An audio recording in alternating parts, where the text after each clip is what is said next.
السلام عليكم. وعليكم السلام. شلونك كرار؟ الحمد لله. والله راوينا البلاوي مالاتك ذني، هنشوفهن. ذني.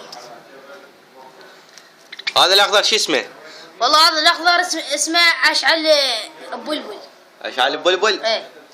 وهذا الاصفر؟ هذا اشعل بطير الحب. نسامي ايش هاي؟ لا مو سامي شوي حديثي، هسه هذا عيونه زري. زين شنو يعني؟ هذول يجيب الحمر. يغردن لو ما يغردن؟ مرات يحكي مرات يغردن. يعني عشان مثل بغبغاء. ايه انه بغبغاء بس دن شوي صغار. ليش اشتريت الواحد منهم؟ والله الواحد عليه 3 دفاتر. 3 دفاتر الواحد؟ ايوه. يعني اثنين بيش طلعن ب6 دفاتر. ايه ب6. والقفص بيش؟ القفص والله مالين ب100,000. هذا خصوصي بس هيك. ايوه. زين هذا البيضة مالتهن ايش كبرها؟ والله البياضة مالتهن كبيرة. ايش قد يعني؟ هالكبر. شلون رقية؟ بيضتهن نفس الرقية. نفس الرقية بس على شكل أبيض. زين انت شو توكلهن؟ والله على أوكلهن مخلوط. وبعد؟ مخلوط حنطة كل شيء. وبعد يعني؟ خبز.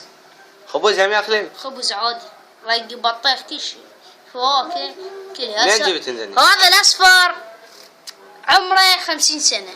50 سنة؟ ايه وهذا الأخضر 55 سنة. يعني هذاك يعني انه نتي او فحل؟ ايه. منين جبتهن ذني؟ والله صدتهن. صدتهن؟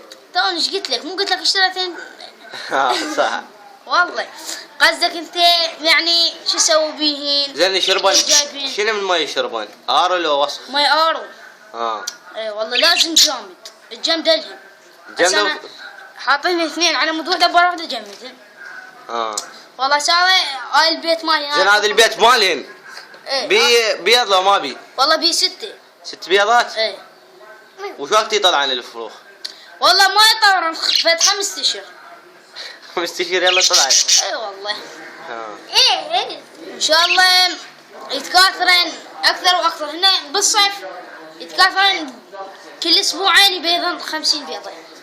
كل اسبوعين 50 بيضه؟ 50 بيضه. زين اذا مثلا بالشتاء شلون؟ والله بالشتاء بالاسبوعين ما يبيضن 50.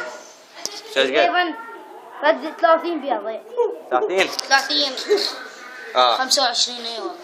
يلا كرام مشكور ان شاء الله من يطلعن البيضه الفروخ. خليك تصورهن. ايه نجي نصور. حبيبي. مشكور كروري. حبيبي ضيف.